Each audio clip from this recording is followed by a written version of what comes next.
गंगापूर तालुक्यातील डोणगाव मंडळातील वरझडी शिवारात गट क्रमांक 25 मध्ये सुरू असलेल्या खडीकेशाच्या खदानीत 29 नोव्हेंबर रोजी दुपारच्या सुमारास घेतलेल्या ब्लास्टिंगचा एक दगड जवळच एका तेल कंपनीत काम करणाऱ्या मजुरांच्या पत्र्याच्या घरावर पडला व त्या घरात झोपेत असलेल्या अजय रामनरेश पाल, गाव शहा, तालुका जिल्हा सतना, मध्य प्रदेश, वय 28 वर्षे हा जखमी झाला होता। त्याच्यावर छत्रपती संभाजीनगर येथील मेडिकवर हॉस्पिटलमध्ये अतिदक्षता विभागात उपचार सुरू होते।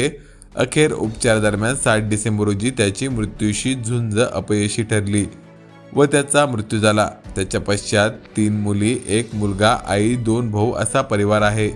दरम्यान तालुक्यातील वरझडी, जांभाळा, पाचपेरवाडी, दिवशी या गावातील दिवसरात्र खडीक्रेशर सुरू असून सर्व शासकीय नियमांची पायमल्ली होत असूनही पोलीस, महसूल, प्रदूषण महामंडळ या विभागाचे अर्थपूर्ण दुर्लक्ष होत आहे।